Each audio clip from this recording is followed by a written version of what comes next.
Right, शुरुआत कर रहे हैं आज की सबसे बड़ी खबर के साथ। सबसे बड़ी खबर यह है कि एक देश तो एक कानून होना चाहिए। गुजरात फॉर्मूला क्या देश में चलेगा? क्योंकि चुनाव से पहले तैयारी कर ली गई है कि गुजरात में एक देश एक कानून वाली पॉलिसी पहले लागू की जाए, यानी एक राज्य एक पॉलिसी। बहुत कम लोग जानते हैं कि हिंदुस्तान में हिंदुओं का कानून अलग है और मुसलमानों का कानून अलग है। इस बात को लेकर कई बार बहस होती रही, चर्चा होती रही, लेकिन यह एक बड़ा चुनावी मुद्दा भी है। देश एक तो कानून एक क्यों नहीं? आपको सबसे पहले बताता हूं कि आखिर अलग अलग कानून कौन से हैं। यह आपको मुस्लिम दूल्हा दिखाई दे रहा है, यह आपको मैं दिखा रहा हूं हिंदू दूल्हा, जिसे आप वर भी कह सकते हैं। तो कानून क्या है अलग अलग, यह आपको बताने जा रहा हूं। हिंदू सिर्फ एक शादी की इजाजत है पूरी जिंदगी में, जब तक तलाक ना हो। मुसलमान 4 शादियों पर पाबंदी लगेगी अगर समान नागरिक कानून आ गया। अभी यह भेदभाव है। हिंदू तलाक केवल कोर्ट के जरिए होता है और मुसलमान मौखिक तलाक दे सकता है, जिस पर रोक लगेगी अगर समान कानून आ गया। हिंदू लड़कियों की शादी की उम्र 18 साल है, मुसलमानों में 9 साल की लड़की को बालिग माना गया है। यह है भेदभाव, इस पर ऐतराज है लोगों को। हिंदू बच्चे को गोद लेना आसान है, लेकिन मुसलमानों में बच्चे को गोद लेने में दिक्कत होती है। हिंदुओं में क्योंकि संपत्ति में अधिकार परिभाषित है, इसलिए संपत्ति के बंटवारे के वक्त परेशानी नहीं आती है। मुसलमानों में पर्सनल लॉ में गोद लिए बच्चे का अधिकार कम है। यह है भेदभाव। हिंदुओं में संपत्ति में पति पत्नी को बराबर का अधिकार है। मुसलमानों में समान नागरिक संहिता से पति पत्नी को बराबर अधिकार मिलेगा। समान कानून जब देश में आएगा, यह है फर्क। और यही जो एक देश में 2 अलग अलग कानून है, यह एक बड़ा विवाद का विषय भी है और सवाल भी है कि आखिर एक देश तो फिर एक कानून होना चाहिए। यही गुजरात चुनाव का सबसे बड़ा मुद्दा है और गुजरात सरकार ने अब समान कानून का ऐलान किया है। सुनिए जरा।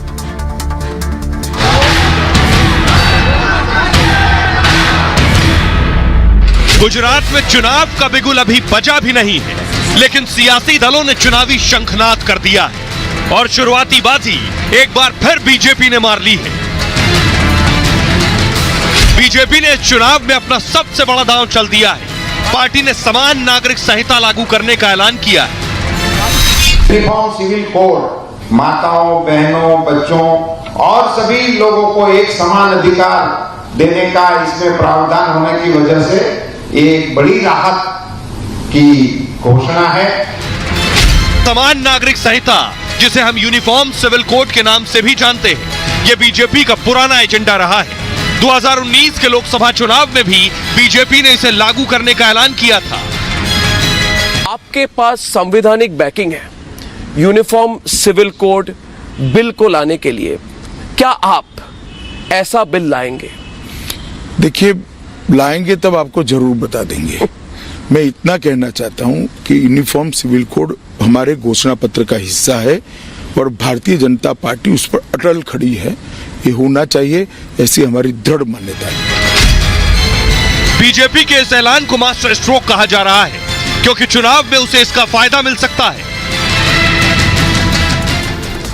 तो क्या गुजरात चुनाव समान नागरिक संहिता यानी पूरे देश में एक कानून की बड़ी प्रयोगशाला बनने जा रही है? आइए आपको बताता हूं आखिर गुजरात में क्या हुआ। आज एक बहुत बड़ा ऐलानिया हुआ गुजरात में। ये आप देख रहे हैं, ये मैं आपको दिखा रहा हूं यूसीसी। गुजरात में जल्द लागू हो सकता है यह समान कानून और सरकार ने यूसीसी यानी समान नागरिक संहिता के लिए कमेटी को मंजूरी दी है। यह कमेटी कैबिनेट की बैठक में आज इस पर मुहर लग गई है। कमेटी समान नागरिक संहिता, जिसे यूसीसी भी कहते हैं, यानी यूनिफॉर्म सिविल कोड, यूसीसी लागू करने पर अपनी राय देगी।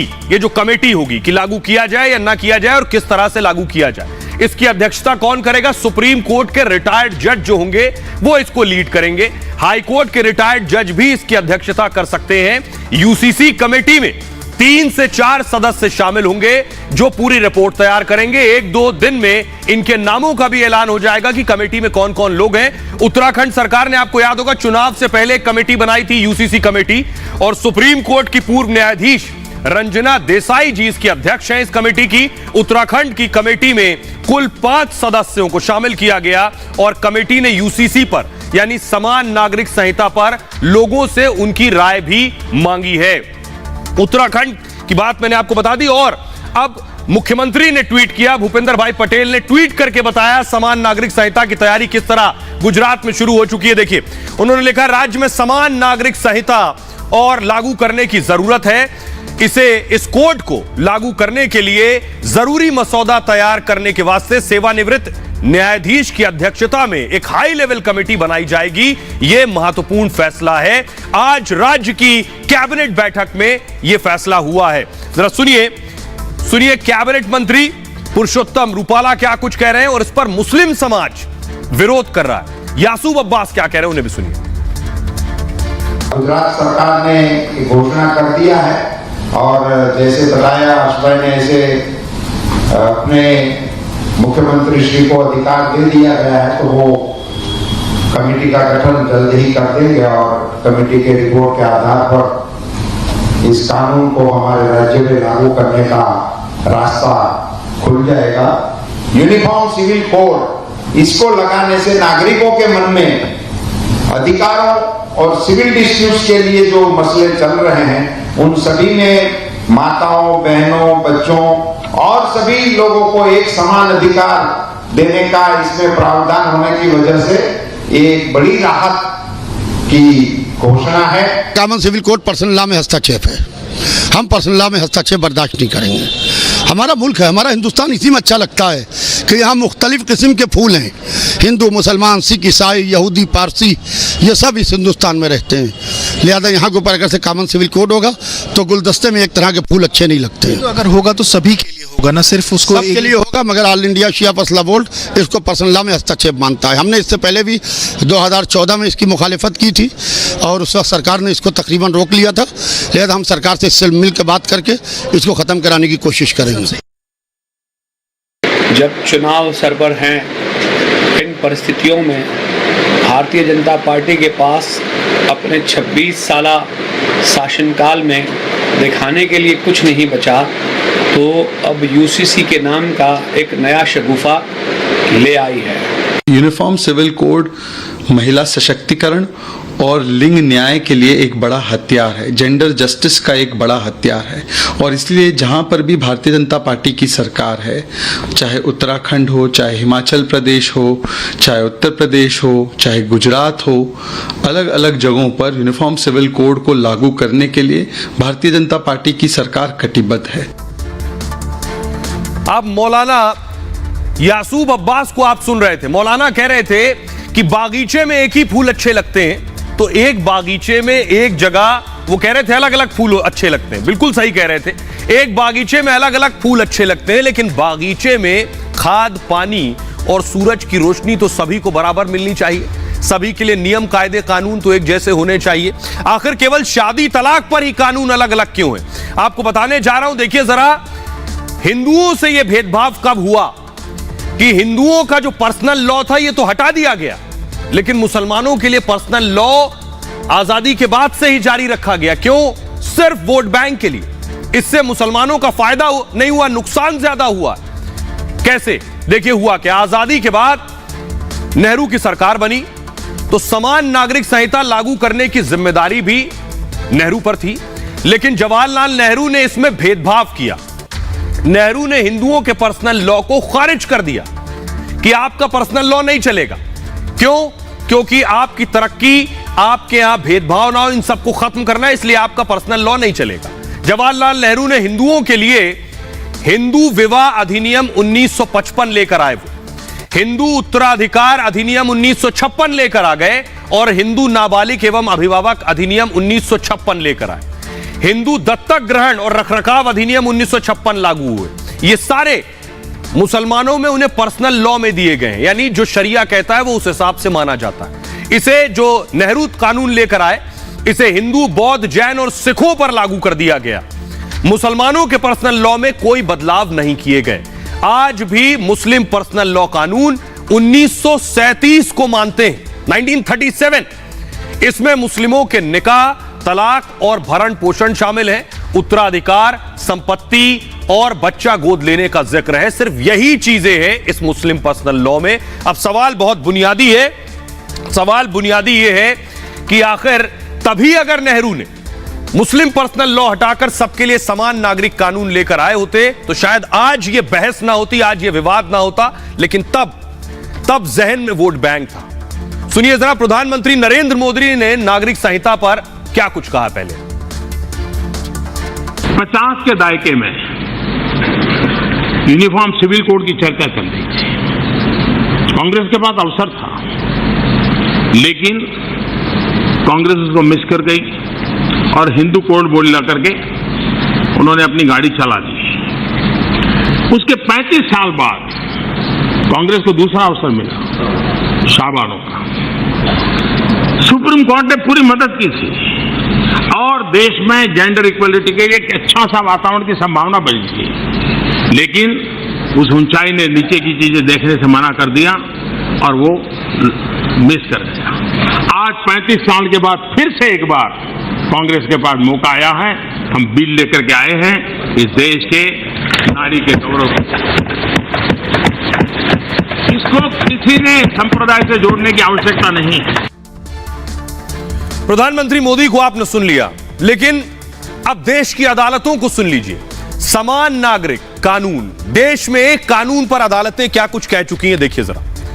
देश की सबसे बड़ी अदालत सुप्रीम कोर्ट ने कहा, दुख की बात है कि हमारे संविधान का अनुच्छेद 44 यानी आर्टिकल 44 एक मृत पत्र बना हुआ है। इससे परस्पर विरोधी कानून के प्रति असमानता वाली निष्ठा को हटाकर राष्ट्रीय एकीकरण के उद्देश्य को पूरा करने में मदद मिलेगी। यानी सुप्रीम कोर्ट खुद इस पर चिंता जता चुका। देखिए जरा दिल्ली हाई कोर्ट ने क्या कहा था। केंद्र सरकार इस विषय में आवश्यक कदम उठाए, यूसीसी से समाज में झगड़ों और विरोधाभासों में कमी आएगी जो अलग अलग पर्सनल लॉ के कारण उत्पन्न होते हैं। इलाहाबाद हाईकोर्ट कह चुका है सरकार इसे लागू करने के लिए एक पैनल का गठन करे। यह काफी समय से लंबित है, यानी सारे कोर्ट इस पर कुछ ना कुछ बोल चुके हैं और इसे स्वैच्छिक नहीं बनाया जा सकता। यह देश की जरूरत है। यानी ऐसा नहीं चल सकता कि आपकी मर्जी है, आप एक दूसरा कानून मान रहे हैं, एक दूसरे धर्म का शख्स दूसरा कानून मान रहा है, ऐसा क्यों? और यह सरकार की जिम्मेदारी है। कोर्ट ने यह भी कहा कि वो नागरिकों के लिए इसे लागू करे, उनके पास इसके लिए विधायी क्षमता है, इलाहाबाद हाईकोर्ट ने कहा था। तो अब सोचिए जरा, बेशक अभी गुजरात चुनाव से पहले लोगों को यह लग रहा हो कि चुनावी एजेंडा है, लेकिन यह वक्त की जरूरत भी है। जिस तरह 3 तलाक कानून लेकर आ गया, ये तस्वीरें मैं आपको दिखा रहा हूं गुजरात चुनाव की। केजरीवाल भी गुजरात चुनाव में जोर लगा रहे हैं। कभी नोटों पर गणेश और लक्ष्मी की तस्वीर छापने का जिक्र करते हैं, कभी उनके नेता जो है मोदी को गाली देते हैं, लेकिन आज उनके लिए एक बड़ा मुश्किल वक्त। अगली तस्वीर दिखाई जरा, ये आप देख रहे हैं, एम्बियंस दीजिए। केजरीवाल निकल रहे थे और वहां उन्हें काले झंडे दिखाए गए। केजरीवाल निकल रहे थे तो उनके लिए बड़ी विचित्र स्थिति थी कि मोदी मोदी के नारे लग रहे थे। केजरीवाल का रोड शो, केजरीवाल के कार्यकर्ता और उस बीच प्रधानमंत्री मोदी के फैन जो मोदी मोदी के नारे लगा रहे थे केजरीवाल के इस रोड शो के दौरान, उनके यहां से गुजरने के दौरान। लेकिन केजरीवाल कोई कसर नहीं छोड़ रहे। केजरीवाल गुजरात चुनाव जीतने के लिए अब नया दांव चला है। कह रहे 30,000 रुपए, जीत गया तो 30,000 रुपए एक परिवार को मिलेंगे गुजरात में। कैसे, देखिए ये आपको दिखाऊंगा कि कैसे गुजरात चुनाव के लिए, ये आप देख रहे हैं, केजरीवाल हर हाल में चुनाव जीतना चाहते हैं। दरअसल अब क्या क्या देने वाले हैं ये देखिए जरा। उन्होंने गुजरात में वादों की झड़ी लगा दी है। चुनाव से पहले उन्होंने कई लोक लुभावन वादे किए हैं। 2 बार चुनावी सभा में इसे दोहरा रहे हैं। देखिए जरा, ध्यान से पढ़िएगा। 30,000 रुपए का फायदा कराने वाले हैं केजरीवाल। कह रहे हैं गुजरात चुनाव जीत गया तो 30,000 रुपए का फायदा। चुनाव जीतते ही लोगों को यह फायदा मिलने लगेगा। इसी को कहते हैं चुनावी रेवड़ी, वोट के लिए रेवड़ी बांटना। अब 30,000 कैसे दे रहे हैं केजरीवाल, देखिए जरा। शिक्षा के लिए 10,000 रुपए का फायदा मिलेगा। परिवार में अगर 2 बेरोजगार हैं तो 3-3 हजार रुपए बेरोजगारी भत्ता मान लीजिए, प्रति परिवार 3 महिलाओं को 3,000 रुपए मिलेंगे, यानी एक परिवार में 2 पुरुष हैं तो 3-3 हजार रुपए बेरोजगारी भत्ता, और 3 महिलाएं तो 1-1 हजार तीनों महिलाओं को। बिजली बिल पर 3,000 रुपए की छूट अलग दी जाएगी। परिवार के लोगों का इलाज भी मुफ्त होगा। केजरीवाल ने नए सीएम पर सुझाव भी लोगों से मांगा है, आप बताइए कौन सीएम होगा। इसके लिए एक नंबर जारी किया है जिस पर लोग अपनी राय देंगे। उसके बाद चुनाव से पहले हो सकता है केजरीवाल सीएम के नाम का ऐलान कर दें। आपका सीएम चेहरा कौन होगा, घोषणा 4 नवंबर को होगी। उससे पहले संभव है गुजरात चुनाव की तारीखों का ऐलान हो जाए। आइए अब आपको सुनवाता हूं, सुनिए जरा केजरीवाल क्या कुछ कह रहे हैं। कि आम आदमी पार्टी की सरकार आएगी, हर परिवार को हर महीने 30-30 हजार रुपए का फायदा करा दूंगा, आपकी बिजली फ्री कर दूंगा, आपके परिवार का इलाज फ्री होगा, आपके बच्चों की शिक्षा फ्री कर देंगे, जितने बेरोजगार बच्चे घूम रहे हैं उनको बेरोजगारी भत्ता देंगे 3-3 हजार रुपए महीना। तो आज हम गुजरात की जनता से पूछना चाहते हैं कि आप बताइए कि गुजरात का अगला सीएम कौन होना चाहिए। हम इसके लिए आज जनता की राय जानने के लिए एक नंबर जारी कर रहे हैं, 6357 000 360, और एक ईमेल जारी कर रहे हैं आपनो CM AAPNOCM@gmail.com। ये नंबर अभी चालू है, इस पे ईमेल आईडी पे ईमेल कर सकते हैं। 3 तारीख की शाम को 5 बजे तक ये चालू रहेगा, और 4 तारीख को जो भी नतीजे आएंगे हम गुजरात के लोगों के सामने रखेंगे। तो चुनाव के लिए कुछ भी करने की तैयारी। खबरों में आगे बढ़ते हैं, आज की एक और बड़ी खबर। क्या देश में पुलिस की वर्दी आपने देखी होगी। देश में, पूरे देश में पुलिस एक ही वर्दी, एक ही यूनिफॉर्म पहनेगी। अब एक देश और एक यूनिफॉर्म, क्या इसकी तैयारी है। शुरू में मैंने बताया एक देश एक कानून, तो अब एक देश एक यूनिफॉर्म होगी। प्रधानमंत्री ने 2 दिन ये बैठक चली, प्रधानमंत्री इस बैठक में शामिल हुए थे और इसमें मुख्यमंत्री और गृह मंत्री शामिल थे, जिसमें प्रधानमंत्री ने क्या सुझाव दिया, अगली तस्वीर दिखाई जरा।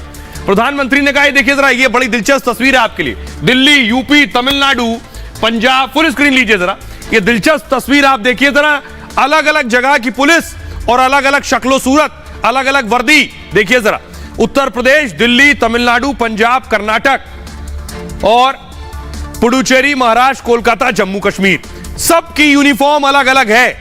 तो प्रधानमंत्री ने एक सुझाव दिया है। प्रधानमंत्री का सुझाव क्या है, यह आपको दिखाता हूं। इस रिपोर्ट पे देखिए जरा, कैसे एक देश एक यूनिफॉर्म की बात कही है पीएम ने, सुनिए।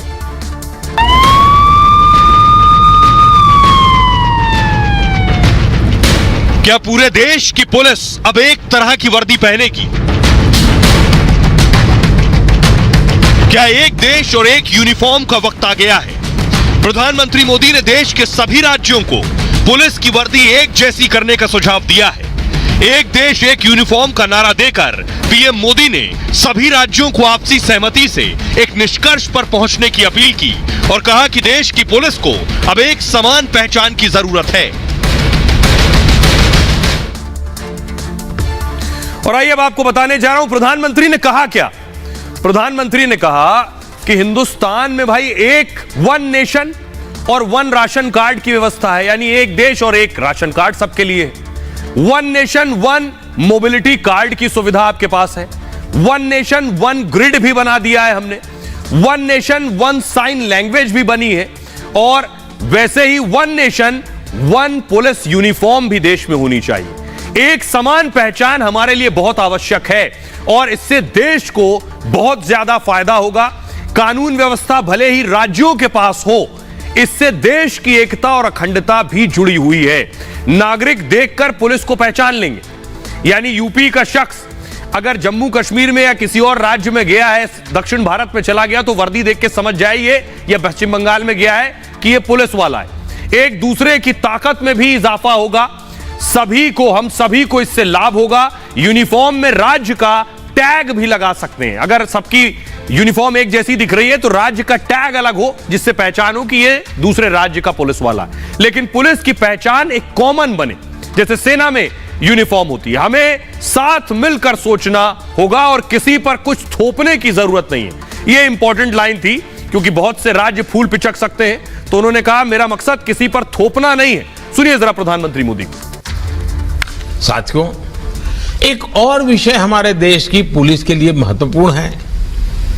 जैसे आज देश में one nation one ration card की व्यवस्था बनी है, one nation one mobility card की व्यवस्था हो रही है, वन नेशन वन ग्रिड बना है, one nation one sine language बनी है, वैसे ही पुलिस की वर्दी को भी लेकर भी ऐसी कोई अप्रोच अपनाई जा सकती है।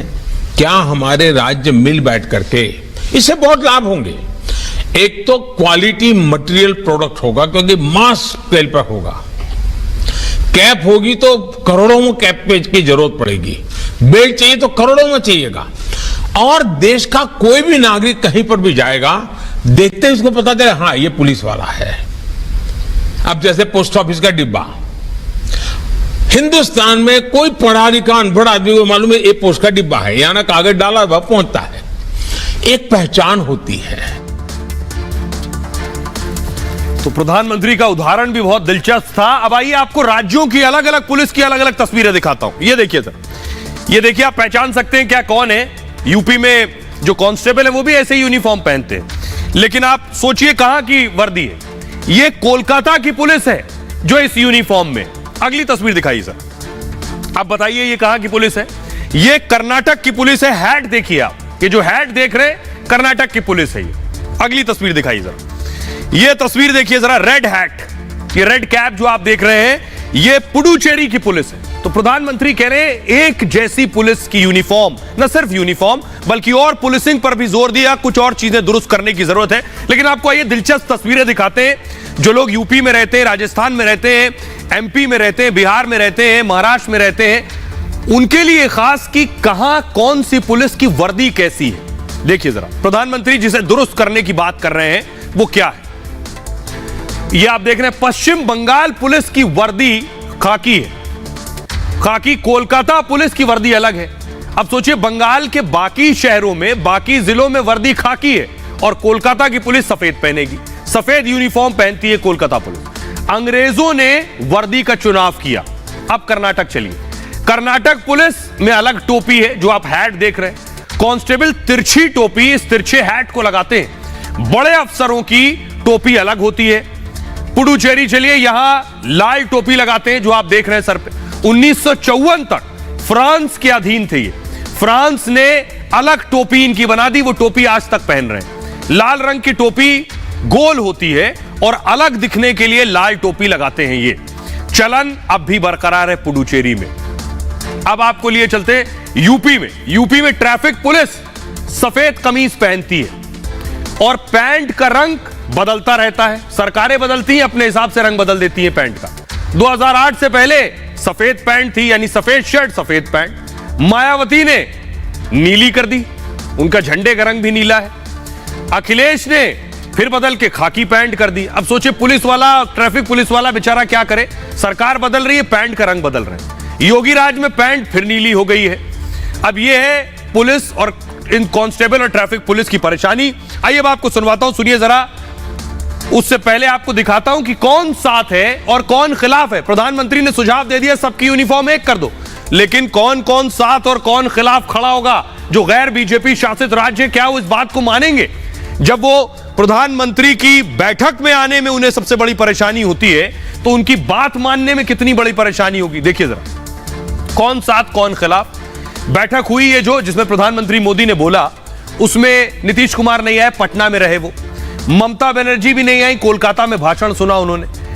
और अशोक गहलोत खुद नहीं आए, गृह मंत्री को भेजा उन्होंने। हेमंत सोरेन रांची में ही रहे, भुवनेश्वर में रहे उड़ीसा के सीएम, और स्टालिन चेन्नई में ही रहे, नहीं आए। भगवंत मान बैठक में शामिल हुए, पंजाब के सीएम। पिनरई विजयन केरल के सीएम बैठक में शामिल हुए।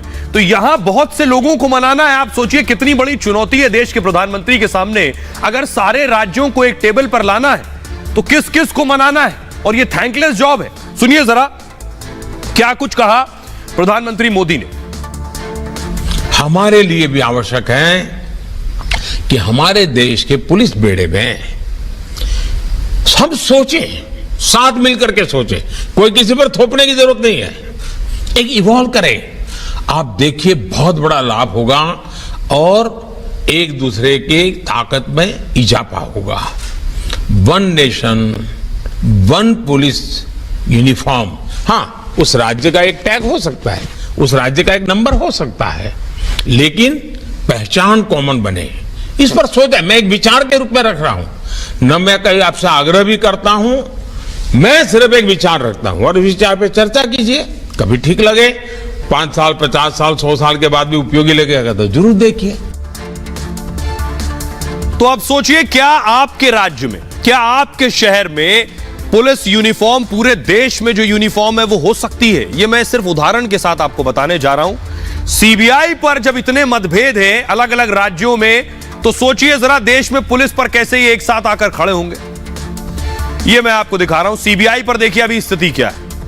कई राज्यों में सीबीआई की एंट्री पर रोक है, यानी सीबीआई घुस भी नहीं सकती है। राजस्थान में छापा मारने से पहले पूछिए, इजाजत दीजिए क्या सर हम आ सकते हैं। छत्तीसगढ़ में सरकार ने जनरल कंसेंट वापस ले लिया, यानी पहले एक सहमति होती थी कि सीबीआई आकर रेड कर सकती है, लेकिन अब नहीं, जो जनरल कंसेंट था वो भी वापस ले लिया, यानी बिना रोक टोक के जांच करने की अनुमति नहीं है, पहले आकर जांच अनुमति लीजिए।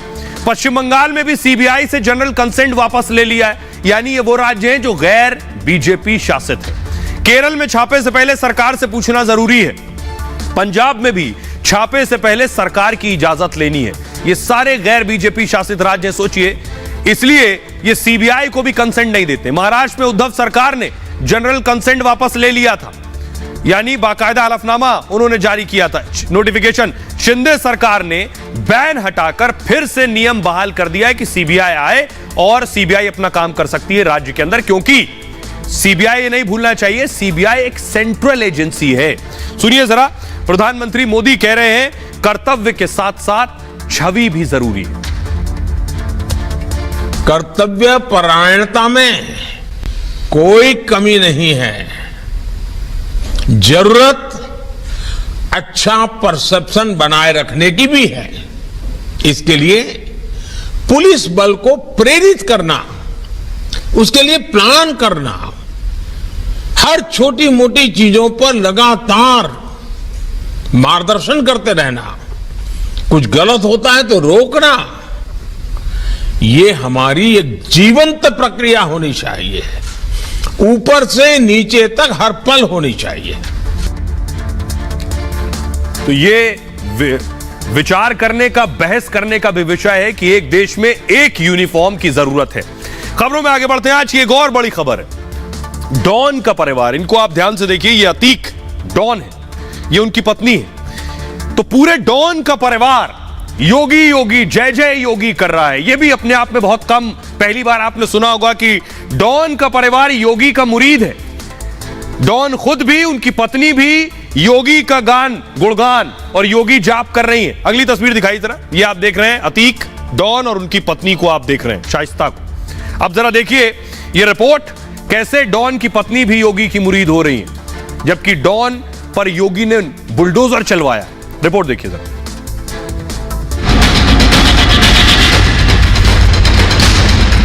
देखिए, योगी आदित्यनाथ एक बहुत बहादुर मुख्यमंत्री हैं, ईमानदार हैं। वो बहादुर हैं, ईमानदार हैं, हमने उनके मुंह से कई बार सुन चुके हैं हम। वैसे तो अतीक ने यूपी में धौंस के दम पर बहुत कुछ बना लिया था, लेकिन योगी के आते ही सब धुआं धुआं हो गया। योगी के बुलडोजर की आवाज अतीक को जेल में भी चैन की नींद नहीं सोने देती। सपने में भी अतीक को सिर्फ योगी बाबा नजर आ रहे हैं। देखिए, योगी आदित्यनाथ एक बहुत बहादुर मुख्यमंत्री हैं, ईमानदार हैं। सिर्फ अतीक ही नहीं, बाहुबली का पूरा परिवार योगी नाम के जाप में जुट गया है। अतीक की पत्नी ने तो सीधे सीधे सीएम योगी को मिलने के लिए चिट्ठी भेज दी है और कह रही हैं योगी सचमुच बहादुर, ईमानदार और काम करने वाले मुख्यमंत्री हैं। वो बहादुर हैं, ईमानदार हैं, हमने उनके मुंह से कई बार सुन चुके हैं हम, और हम ये जानते हैं कि अगर मुख्यमंत्री को ये बात पता चली तो वो इंसाफ जरूर करेंगे। और बाकायदा डॉन की जो पत्नी अतीक की पत्नी ने योगी आदित्यनाथ को चिट्ठी लिखी है, वो चिट्ठी आपको दिखाने जा रहे हैं। ये है चिट्ठी, ये चिट्ठी योगी को लिखी है और योगी से अपील कर रही है। योगी की तारीफ अतीक भी कर रहे हैं और पत्नी भी कर रही है। चिट्ठी में क्या लिखा है वो आपको दिखाने जा रहा हूं। जो योगी आदित्यनाथ को चिट्ठी भेजी गई है, उस चिट्ठी में लिखा है, अतीक की पत्नी ने योगी की तारीफ की है, तारीफ में कसीदे पढ़े हैं। कहा है हिंदुत्व का सबसे बड़ा चेहरा है योगी। योगी आदित्यनाथ सर्व समाज के नेता हैं। मुसलमानों के बीच भी योगी खूब लोकप्रिय हैं। योगी सभी के लिए बराबरी से काम कर रहे हैं। शाइस्ता ने सीएम योगी को खुला पत्र भी लिखा है। लेटर में सीएम योगी से मिलने के लिए वक्त मांगा है। कहना है कि कार्रवाई से कोई शिकायत नहीं है, जो भी कार्रवाई अब तक हुई। योगी से बेटों पर केस की जांच की मांग की है और इससे पहले अतीक ने भी योगी की तारीफ की थी। योगी आदित्यनाथ को बहादुर और ईमानदार बताया था। आइए आपको सुनवाता हूं, सुनिए जरा कि अतीक की पत्नी ने क्या कहा है और केशव प्रसाद मौर्य डिप्टी सीएम योगी की तारीफ पर क्या कह रहे हैं। हम सहमत हैं उनकी बातों पर। उन्होंने जो कहा सच कहा। वो बहादुर है, ईमानदार हैं। हमने उनके मुंह से कई बार सुन चुके हैं। हम अहमदाबाद जाते थे तो उनके मुंह से कई बार सुन चुके हैं। वो उनके साथ पार्लियामेंट में रह चुके हैं। ईमानदार भी हैं, बहादुर भी हैं। और हम ये जानते हैं कि अगर मुख्यमंत्री को ये बात पता चली तो वो इंसाफ जरूर करेंगे। ये तो उनसे पूछिए जो तारीफ कर रहे हैं। मैं तो ये जानता हूँ माफिया जो होता है, अपराधी जो होता है, उसके खिलाफ कार्रवाई होती है और हो रही है। बाकी कोई मिलना चाहता है मुख्यमंत्री जी से तो मुख्यमंत्री जी का और उसका विषय है जो मिलने के लिए जा रहा है। और आइए अब सोचिए जरा, योगी आदित्यनाथ की तारीफ डॉन कर रहे हैं वो योगी जो सत्ता में आते ही उन्होंने कहा था या तो अपराधी अपराध छोड़ दे या उत्तर प्रदेश छोड़ दे। तो देखिए जरा आवाज आ रही बुलडोजर की। ये आप देख रहे हैं अतीक की संपत्ति पर योगी का ये बुलडोजर बेरहमी से चला और अवैध संपत्ति गिरा दी गई। उसके बाद भी डॉन तारीफ कर रहा है। अगली तस्वीर दिखाई सर, ये आप देख रहे हैं, ये दूसरी संपत्ति मैं आपको दिखा रहा हूं। ये बुलडोजर एक और संपत्ति जो थी अवैध कब्जा करके बनाई गई प्रॉपर्टी पर योगी का ये बुलडोजर चला। फिर भी बाहुबली का परिवार तारीफ कर रहा है योगी की। एक और तस्वीर, अगली तस्वीर दिखाई, ये आप देख रहे हैं, ये जो मकान बना था, फुल स्क्रीन लीजिए जरा, इसे तोड़ दिया गया, इसे बुलडोजर ने गिरा दिया है। और उसके बाद भी सोचिए जरा, बाहुबली डॉन और कभी उत्तर प्रदेश में जिसकी तूती बोलती थी, उस पर योगी का बुलडोजर चलने के बाद भी परिवार योगी जाप में लगा है। देखिए एक्शन क्या क्या हुआ। लगातार चाबुक चला रहे हैं योगी आदित्यनाथ। अतीक पर करीब 97 केस दर्ज किए योगी ने। अब तक 2 अरब की संपत्ति इनकी जब्त कर ली है। गैंगस्टर एक्ट के तहत लगातार कार्रवाई हो रही है। अवैध धंधों पर 10 अरब की चोट कर दी गई। 16 ठेकों और फर्मों पर शिकंजा कस लिया गया है। अतीक की अवैध इमारतें जमींदोज कर दी गई। सरकारी जमीनों से कब्जा छुड़वा लिया गया है और अतीक की कब्जाई जमीन पर गरीबों के घर बना दिए गए। कब्जा छुड़वाया योगी ने और उसके बाद 75 फ्लैट बनवा दिए वहां और प्रधानमंत्री आवास योजना के तहत लोगों को बांट भी दिए। यह भी समाज सेवा हो रही। 30 से ज्यादा संपत्ति की जांच की जा रही है और अतीक के गुर्गे लगातार जेल भेजे जा रहे हैं। गैंग के 60 सदस्यों के लाइसेंस रद्द कर दिए गए हैं। अतीक के दोनों बेटे योगी की जेल में बंद हैं। उसके बाद भी पूरा परिवार योगी योगी कर रहा है। आइए अब आपको दिखाता हूं मैं, बेवजह नहीं है योगी का डर और खौफ इस कदर है अपराधियों में। अगर आप रिपोर्ट और लिस्ट निकालेंगे तो उत्तर प्रदेश में कहीं कानून व्यवस्था में कहीं आगे है बाकियों के मुकाबले। ये देख रहे हैं जरा, ये कल की तस्वीर, एम्बियन दीजिए जरा। ये गौकशी करते थे, गौ तस्कर थे और इनका एनकाउंटर हुआ। उसके बाद देखिए ये बोल रहे हैं गाय हमारी माता है। उससे पहले तक गौकशी कर रहे थे, योगी की पुलिस ने पकड़ लिया तो अब गाय माता लगने लगी। फुल स्क्रीन लीजिए और सुनाइए। गाय हमारी माता है,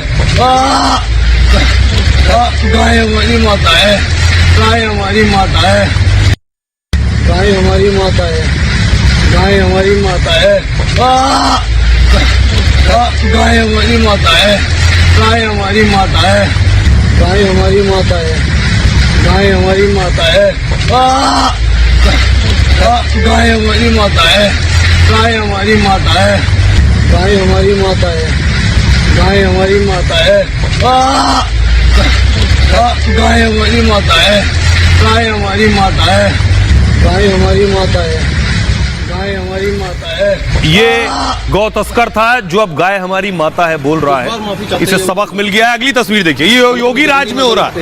ये देखिए एक और अपराधी जिसका एनकाउंटर हुआ और कह रहे हैं माफ कर दो योगी जी। सुनिए जरा, एम्बियंस दीजिए। क्या बार माफी, जिंदगी में कभी गलत नहीं करेंगे, गलत नजर से भी नहीं देखने किसी को। इस बार माफी चाहते हैं योगी जी, बस गलत नहीं करेंगे, ना गलत कहेंगे किसी को।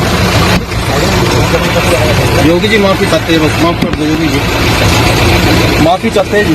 इस बार माफी, जिंदगी में कभी गलत नहीं करेंगे, गलत नजर से भी नहीं देखने किसी को। इस बार माफी चाहते हैं योगी जी, बस गलत नहीं करेंगे, ना गलत कहेंगे किसी को। इस बार माफी, जिंदगी में कभी गलत नहीं करेंगे, गलत नजर से भी नहीं देखने। तो आपने सुन लिया, कह रहा है अब गलत नजर से नहीं देखेंगे। एक और तस्वीर दिखा रहा हूं आपको, ये योगी राज में हो रहा है। अपराधियों में डर। ये देखिए तख्ती लेकर आए हैं, तख्ती पे लिखा हुआ है, फुल स्क्रीन लीजिए जरा ध्यान से देखिए। तख्ती लेकर थाने पहुंचे हैं ये लोग, तख्ती लेकर कि इनका कहीं एनकाउंटर ना हो जाए। गाजियाबाद की तस्वीर है, थाना लोनी की आप देख रहे हैं। और जो थाने नहीं पहुंचते उनके घर बुलडोजर पहुंच जाता है। आइए आपको अगली तस्वीर दिखाने जा रहा हूं। अगली तस्वीर देखिए, ये देखिए जरा, ये बुलडोजर पहुंच रहा है। थाने नहीं पहुंचते उनके यहां बुलडोजर पहुंचता है। और ये बुलडोजर हर उस जगह पहुंचता है जो कानून अपने हाथ में लेता है। नियम कायदों से एक राज्य चलता है और कानून का पालन करवाना योगी से बेहतर किसी को नहीं आता है। आइए अब आपको दिखाऊंगा कि योगी पर, अपराध पर योगी का फॉर्मूला क्या है, ये आपको बताने जा रहा हूं। देखिए जरा, कैम 1 काटिए, क्या फॉर्मूला है देखिए जरा। यह है प्रशासन को योगी ने दरअसल खुली छूट दे दी है। अपराध का सीधा फॉर्मूला है, इनामी अपराधियों पर एक स्पेशल प्लानिंग है। काबू नहीं आने पर सीधे एनकाउंटर कीजिए और अपराधियों को आर्थिक रूप से कमजोर करिए, क्योंकि पैसा होगा उनके पास तो वो अपराध करेंगे ही करेंगे। क्रिमिनल की अघोषित संपत्ति पर बुलडोजर चला दिया। अवैध संपत्ति जो दूसरी राज्य सरकारों के दौरान हासिल की इन अपराधियों ने, बाहुबली और डॉन ने, उसे गिरा दीजिए पहले। गैंगस्टर अपराध खत्म करने पर जोर दिया योगी ने और नशा आरोपियों की गिरफ्तारी की कवायद की है। अगला ड्रग सिंडिकेट को खत्म करना योगी का टारगेट है। केंद्र की खुफिया एजेंसियों से तालमेल किया योगी ने और उसके बाद इसे इस एक्शन को अंजाम दिया है।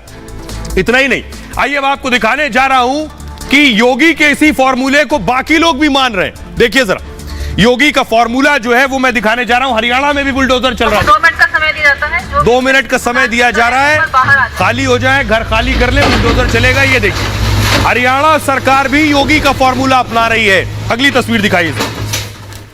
ये आप देख रहे हैं, ये आपको मैं दिखा रहा हूं असम। हेमंत बिस्वा शर्मा भी बुलडोजर चला रहे हैं, एक साथ 9 बुलडोजर भेज देते हैं। योगी वाला फॉर्मूला है। अगली तस्वीर दिखाइए, और यही फॉर्मूला गुजरात में भी बुलडोजर चल के दिख रहा है। ये आप देख रहे हैं, गुजरात में भी इसी तरह से बुलडोजर चलता हुआ नजर आ रहा है। तो आइए आपको बताता हूं कि डिमांड में योगी आदित्यनाथ का ही फॉर्मूला है। कैसे दूसरे सीएम योगी के नक्शे कदम पर चलकर ही कानून व्यवस्था की स्थिति और ज्यादा दुरुस्त करना चाहते हैं। देखिए, ये योगी को आप देख रहे हैं और योगी के नक्शे कदम पर बाकी सीएम है। गैंग क्या किया है मनोहर लाल खट्टर ने, यानी हरियाणा में गैंगस्टरों और तस्करों पर एक्शन लिया जो योगी कर चुके। अवैध प्रॉपर्टी पर बुलडोजर चलवाया, नशे से कमाई गई संपत्ति पर बुलडोजर चलवाया है। अब तक 34 इनामी अपराधी काबू किए गए।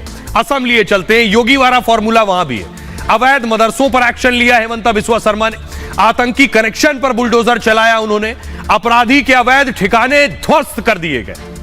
उत्तराखंड चलिए, अंकिता हत्याकांड पर एक्शन हुआ और मर्डर मामले में भी बुलडोजर चलवा दिया धामी जी ने।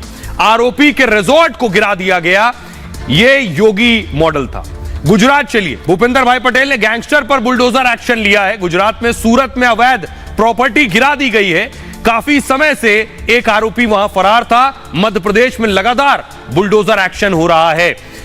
2 साल में 12,000 अवैध निर्माण पर बुलडोजर चला है। 498 गुंडे बदमाश जिला बदर कर दिए गए हैं। यह है योगी मॉडल जो पूरे देश में लागू हो रहा है। और सभी, हर वो शख्स जो इस देश का नागरिक है, किसी भी राज्य का नागरिक है, वो चाहता है कि उसको सुरक्षा मिले, वो घर से जब निकले तो इस ख्याल के साथ निकले कि वो सुरक्षित घर वापस लौटेगा।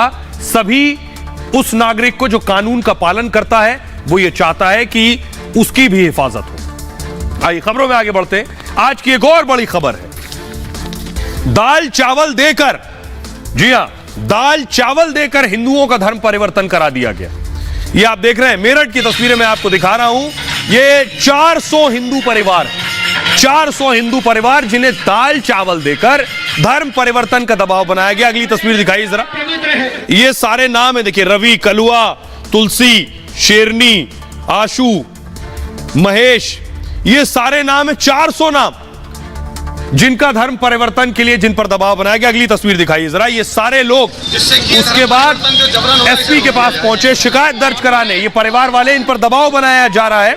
आइए अब आपको दिखाते हैं कि आखिर दाल चावल देकर कैसे लोगों का धर्म परिवर्तन कराया जा रहा है, उनकी मजबूरी का फायदा उठाया जा रहा है। आखिर क्या हालात रहे होंगे, सोचिए, सिर्फ दाल चावल के नाम पर लोगों का धर्म परिवर्तन कराया जा रहा है। देखिए, मेरठ में ये खबर कहां की है, मेरठ में मंगतपुरम बस्ती बनी हुई है। दरअसल यहां पर रहने वाले ज्यादातर मजदूर हैं। हुआ यह कि इस इलाके में करीब 1500 हिंदू परिवार रहते हैं और इन परिवारों के बीच 30 के करीब ईसाई भी रहते हैं। आरोप यह है कि ईसाई धर्म परिवर्तन का दबाव बना रहे हैं इन पर। लॉकडाउन में कुछ क्रिश्चियन बस्ती पहुंचे इन लोगों के।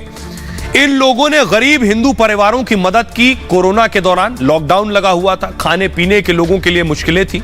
लोगों को इन्होंने क्या किया, खाने पीने के लिए आटा चावल दाल दिया और ईसाई धर्म के संबंधित किताबें भी साथ में लगा दी, यानी बांट दी। मदद के बदले धर्म परिवर्तन का दबाव बनाया गया। हिंदू परिवारों से चर्च में आने के लिए कहा गया कि दाल चावल तो आपने खा लिया है, अब आप चर्च आइए। दिवाली पूजा से विवाद की शुरुआत हुई और ईसाइयों ने पूजा करने पर पटाखे जलाने को मना कर दिया, यानी दाल चावल खिलाया, चर्च बुलाया और कहा पूजा मत कीजिए अब और ना पटाखे जलाइएगा दिवाली में। इसी बात को लेकर हंगामा शुरू हो गया और अब यह मामला पुलिस तक पहुंच चुका है। पुलिस इन्वेस्टिगेट कर रही है। 400 लोग एसएसपी से शिकायत करने के लिए पहुंचे हैं। 9 लोगों पर नामजद एफआईआर करी गई है और इस मामले में 3 आरोपियों को गिरफ्तार किया जा चुका है। LIU यानी लोकल इंटेलिजेंस यूनिट और पुलिस टीम मामले की जांच कर रही है। और आइए अब आपको सुनवाते हैं, उन लोगों को सुनिए वो क्या कह रहे हैं जिन्हें दाल चावल देकर कहा जा रहा है हिंदू से ईसाई बन जाओ। सुनिए सर। कैसे आपको मनाया गया, क्या क्या कह रहे थे आपसे कि क्या करिए आप हमारे साथ आके? ये जो मतलब समाज को इकट्ठा करके गुमराह करके, मतलब पढ़े लिखे है नहीं, जबरदस्ती गुमराह करके मतलब वही लालच देके मतलब वही धर्म परिवर्तन करवा रहे हैं बस। और क्या लालच दिया गया? लालच ये कपड़े का भी, कभी आटा, कभी राशन, कभी तेल, ऐसे करके कि तुम्हारे बच्चों को चलो वहाँ दिल्ली में में नौकरी लगवाएंगे, पढ़ाई करवा के फिर पढ़ाई करवाएंगे, आए नहीं के समाज में फिर वो रह जाते हैं पढ़ लिखने के बाद, ये करवा रहे हैं बस। वो देखो जी, हमसे तो ये कहा गया था कि ईसाई धर्म अपना लो। हमने कहा हम जो अपनाएं, क्योंकि हम तो सनातन धर्म में रहने वाले लोग हैं और सनातन धर्म हमारे लिए प्रिय है। और हमसे कहा गया कि भाई यीशु मसीह की पूजा करिए, आपके अंदर दुष्ट आत्मा घुसी हुई है। हमने कहा दुष्ट आत्मा तो हमारे हिंदू समाज में भी है, हम तो इसी समाज में रहना चाहते हैं बस। समाज में रहना चाहते हैं। फिर उसके बाद कोई जबरदस्ती करी इन्होंने? नहीं, जबरदस्ती करने के लिए तो काफी भरे प्रयास किया उन लोगों ने, हमें बनाने के लिए बहुत किया। तुम्हारे बच्चों को इंग्लिश भी स्कूल में पढ़ा देंगे, सेंट जोस में एडमिशन करवा देंगे, उसमें करवा देंगे। हमने कहा करवा दो, तो कह रहा आपको ईसाई धर्म अपनाना पड़ेगा। जब से कोरोना काल शुरू हुआ, लॉकडाउन लगा, तभी से आपको परेशान कर रही है? तभी से लोगों से, उससे पहले से भी यहाँ पे चलता आ रहा है। ये भी बात सामने आई थी कि दिवाली के दौरान आपको पूजा भी नहीं करने दी जा रही थी। हाँ, कहा था कि पटाखे वटाखे मत दगाओ। पोस्टर भी फाड़े गए थे हिंदू देवी देवता के। पोस्टर फाड़ने नहीं दिए वैसे तो, वो जबरदस्ती कर रहे थे, जब तो उनके हो रहे थे। कितने लोग आए थे आपको, कितने लोग धमका रहे थे? बहुत थे उधर से, बहुत लोग। हाँ बहुत थे। कितने कितने समय में लोग आते रहते हैं चेक करने के लिए कि आप लोग पूजा कर रहे हैं नहीं कर रहे? वो तो पटाखे तक भी मना कर दिए थे, दिवाली को ये भी मना कर रहे थे कि मना कर रहे थे हमारे में आओ। और इस मामले में 400 हिंदुओं के धर्म परिवर्तन मामले में 3 गिरफ्तारियां हुई हैं अब तक।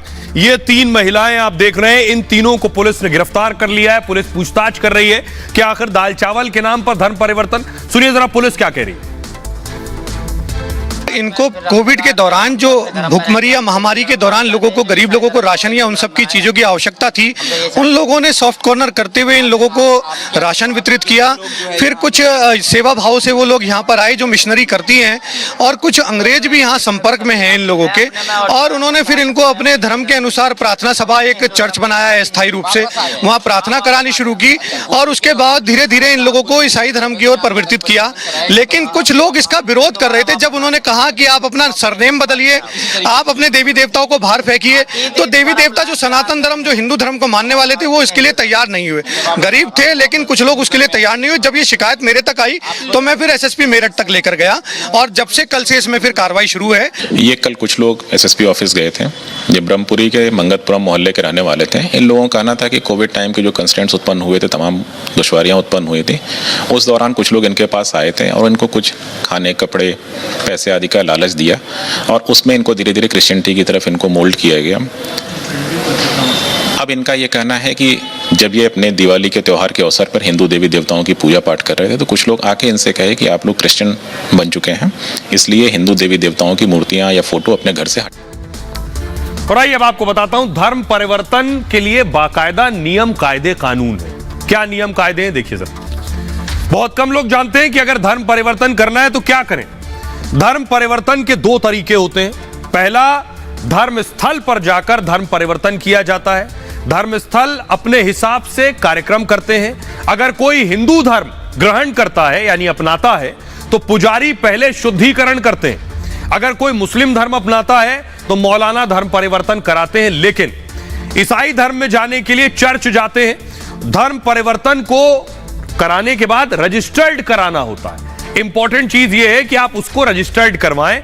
दूसरा, कानूनी तरीके से धर्म परिवर्तन हो सकता है। सबसे पहले एफिडेविट बनवाते हैं, इसे कोर्ट में वकील तैयार करवाते हैं, बदला हुआ नाम और धर्म लिखते हैं, एड्रेस प्रूफ और पहचान पत्र भी देते हैं, इसे नोटरी अटेस्ट करवाया जाता है, अखबार में एक विज्ञापन देना होता है, विज्ञापन में धर्म परिवर्तन को बताते हैं, गेजेट ऑफिस में भी आवेदन करते हैं, इसे गेजेट नोटिफिकेशन कहते हैं। हर प्रदेश का अपना गेजेट ऑफिस होता है। आमतौर पर डीएम ऑफिस काम देखते हैं। धर्म परिवर्तन में 60 दिन का समय लगता है। नया नाम धर्म के साथ गेजेट में दर्ज हो जाता है। लेकिन यह सामान्य कायदे, कानून और नियम से तरीका है। लेकिन आटा चावल देकर या फिर जैसे गौतम करवा रहे थे, केजरीवाल के पूर्व मंत्री, यह तरीका कानूनन अपराध है और इस तरह से धर्म परिवर्तन करवाने पर सजा भी है। खबरों में आगे बढ़ते हैं। आज की एक और बड़ी खबर है, यूक्रेन आपको लिए चलते हैं। पुतिन ने जो मास्टर प्लान बनाया है वो ये है कि अमेरिका और ब्रिटेन को मिटा देने का प्लान है। नक्शे से ही मिटा देने का प्लान पुतिन ने बनाया है। बाकायदा एक मिसाइल है, उस मिसाइल से पूरा ब्रिटेन पानी में डूब सकता है, यह तैयारी है।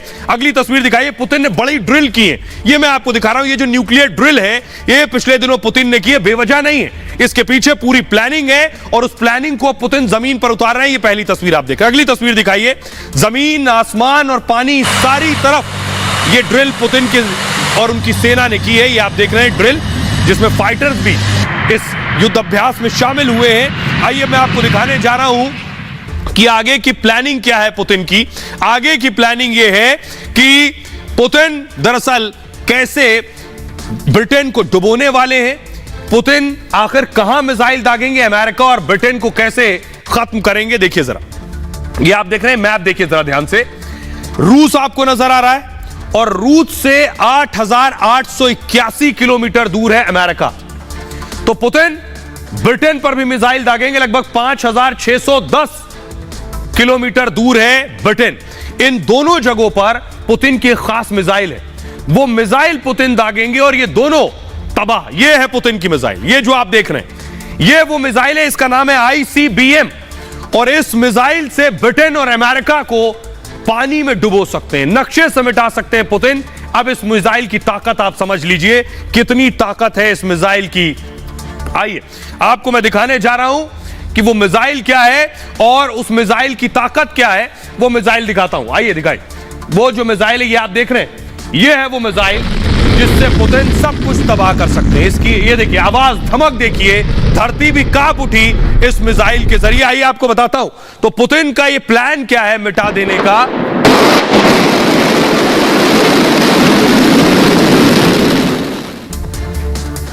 ये आप देख रहे हैं, ये आपको ब्रिटेन और अमेरिका नजर आ रहे हैं, ये मिसाइल नजर आ रही है। तो ब्रिटेन और अमेरिका इस मिसाइल से पानी में डूब सकते हैं। यूक्रेन से युद्ध के बीच रूस ने की है न्यूक्लियर ड्रिल। दरअसल इसे मूव कीजिए फास्ट। ड्रिल के बीच रूसी कर्नल का यह बहुत सनसनीखेज दावा है। यह ब्रिटेन अमेरिका को तबाह करने का अभ्यास था। दरअसल रूस की डिफेंस मैगजीन के एडिटर कर्नल इगोर ने दावा किया है कि अगर मॉस्को पर परमाणु हमला होता है, रूस पर परमाणु हमला होता है, तो ब्रिटेन और अमेरिका को तबाह कर देंगे। रूसी हमले में ब्रिटेन अटलांटिक सागर में डूब जाएगा। रूस ने अगर हमला किया, अमेरिका समंदर के बीच दो टुकड़ों में बंट जाएगा। रूस के रक्षा मंत्री सरगेई शोइगु का यह बयान आया है और परमाणु हमले का जवाब देने के लिए अभ्यास किया है उन्होंने। रूस के पास खतरनाक ICBM सरमट मिसाइल है। इस मिसाइल के बारे में आपको बताता हूं। सरमट 2000 टन वजनी मिसाइल है, परमाणु हथियार अपने साथ ले जा सकती है। सरमट को शैतान भी कहा जाता है और रेंज इसकी 11,000 से 18,000 किलोमीटर तक है। और सरमट मिसाइल ब्रिटेन को समंदर में डुबो सकती है, यह ताकत रखती है। सरमट से अमेरिका पर भी हमला मुमकिन है, यह है इसकी ताकत। आइए अब मैं आपको दिखाने जा रहा हूं तस्वीरें और उस तस्वीर के बाद आपको बताऊंगा बड़ी खबर जो रूस की नेवी से निकल कर आई है। रूस की नेवी के दो अधिकारियों की एक बड़ी ब्रेकिंग न्यूज आ रही है। आपको बताऊं, दो अधिकारियों की जो बातचीत है वो ट्रेस हुई है। दो अधिकारियों के बीच क्या बातचीत हुई है ये आपको बताऊं। जर्मनी पर परमाणु हमला कर सकता है। जी हां, जर्मनी पर यह बड़ा हमला हो सकता है। पुतिन कर सकते थे हमला, रूस यह परमाणु हमले को अंजाम दे सकता था और खुफिया एजेंसियों को दरअसल इस तरह के इनपुट मिले हैं। तो आइए आपको बताते हैं पुतिन का बर्लिन प्लान क्या था। सोचिए, पुतिन लड़ रहे हैं, दुनिया सोच रही है ब्रिटेन और अमेरिका को मारेंगे, लेकिन पुतिन तो जर्मनी पर मिसाइल दागने वाले थे। देखिए कैसे जर्मनी पर हमला करने वाले थे। पश्चिमी देशों की खुफिया एजेंसियों का यह बड़ा दावा है और रूस जर्मनी पर हमले की दरअसल तैयारी कर रहा था। बर्लिन पर परमाणु हमले की तैयारी में रूस था और रमस्टीन और बुचेल एयरबेस भी इसके निशाने पर थे। जर्मनी पर बड़ा हमला हो सकता था। दरअसल खुफिया एजेंसियों ने एक संदेश इंटरसेप्ट किया। ध्यान से देखिएगा, दो अधिकारियों की बातचीत पकड़ी है। रूस के सैनिक अधिकारी चर्चा कर रहे थे इस बातचीत में कि जर्मनी को यूक्रेन का साथ देने से रोकना है, कहीं जर्मनी यूक्रेन का साथ ना दे। नौसैनिक अधिकारी बर्लिन पर हमले की बात कर रहे थे, जर्मनी के सैन्य ठिकानों पर हमले की चर्चा कर रहे थे और यह इंटरसेप्ट पिछले साल का बताया जा रहा है। उस वक्त रूस यूक्रेन पर हमले की तैयारी कर रहा था और रूसी युद्धपोत बाल्टिक सागर में युद्धाभ्यास कर रहे थे। उस दौरान जर्मन चांसलर भी परमाणु हमले की आशंका जता चुके हैं और यूक्रेन में हस्तक्षेप परमाणु युद्ध करा सकता है, यह भी कहा गया है। आइए, लेकिन इस बीच जो टेस्ट किए गए हैं, एक हाइपरसोनिक टेस्ट अमेरिका ने किया है, हाइपरसोनिक मिसाइल का टेस्ट। पुतिन और अमेरिका इस वक्त आमने सामने हैं और आखिर कैसे दोनों एक दूसरे से किसी भी वक्त लड़ाई के लिए तैयार है, दोनों एक दूसरे को धमका भी रहे हैं। कैसे, ये आपको बताता हूं, देखिए जरा। ये आप देख रहे हैं पुतिन ने क्या किया। रूस ने न्यूक्लियर ड्रिल की, अमेरिका ने हाइपरसोनिक मिसाइल दाग दी है। परमाणु हमले का जवाब देने के लिए ड्रिल की है पुतिन ने। यूरोप में न्यूक्लियर हथियारों की तैनाती बढ़ाएंगे बाइडेन। एक मैप मैं आपको दिखाऊंगा, वो मैप जरा प्ले कीजिए कि कैसे यूरोप में परमाणु अड्डे कहां कहां हैं, अमेरिका ने कहां कहां परमाणु हथियार लगा रखे हैं, वो आपको मैं दिखाने जा रहा हूं। ये आप देख रहे हैं अमेरिका ने यहां परमाणु हमले लगा रखे हैं। देखिए, नीदरलैंड्स में, बेल्जियम में, जर्मनी, तुर्की और इटली में ये परमाणु बम तैनात किए हैं। पुतिन के दरवाजे पर सरफेस फ्लोर है, पुतिन के दरवाजे पर अमेरिकी बम। कैसे, कहां कहां ये आप देख रहे हैं, यहां पहले से अमेरिका के परमाणु बम लगे हुए हैं। युद्ध के बीच रूस अमेरिका में टेंशन इस वक्त चरम पर है। न्यूक्लियर ड्रिल के बाद परमाणु हमले की आशंका और बढ़ गई है। नेटो देशों की सुरक्षा के लिए अमेरिका ने फैसला लिया है, यूरोप में न्यूक्लियर हथियारों की तैनाती बढ़ा दी जाएगी। अमेरिका को और ज्यादा डर लग रहा है, नेटो देशों में परमाणु हथियार और ज्यादा तैनात किए जाएंगे। दिसंबर तक ये हथियार यूरोप आ जाएंगे और B6112 थर्मो न्यूक्लियर बम की तैनाती भी करने जा रहा है अमेरिका। ये सबसे खतरनाक परमाणु बम है, क्षमता इसकी 50,000 टन से 300 टन TNT है। ये सबसे सटीक और घातक हमला करता है और इसे बॉम्बर फाइटर जेट इसे दागा जा सकता है। तो ये जो आप देख रहे हैं कि कैसे अमेरिका भी तैयारी कर रहा है, क्योंकि उसे डर है कि पुतिन कभी भी परमाणु हमला कर सकते हैं। पुतिन की धमकी को बाइडेन भी हल्के में नहीं ले रहे हैं। इसलिए यूक्रेन और रूस की जो जंग है वो और भीषण होकर पुतिन और बाइडेन तक, या पुतिन, रूस और ब्रिटेन तक भी जा सकती है। बहरहाल ये भारत की बात है, में इतना ही। कहीं मत जाइएगा, एक छोटे से ब्रेक के लिए रुक रहे हैं। आप अपना बहुत ख्याल रखिएगा।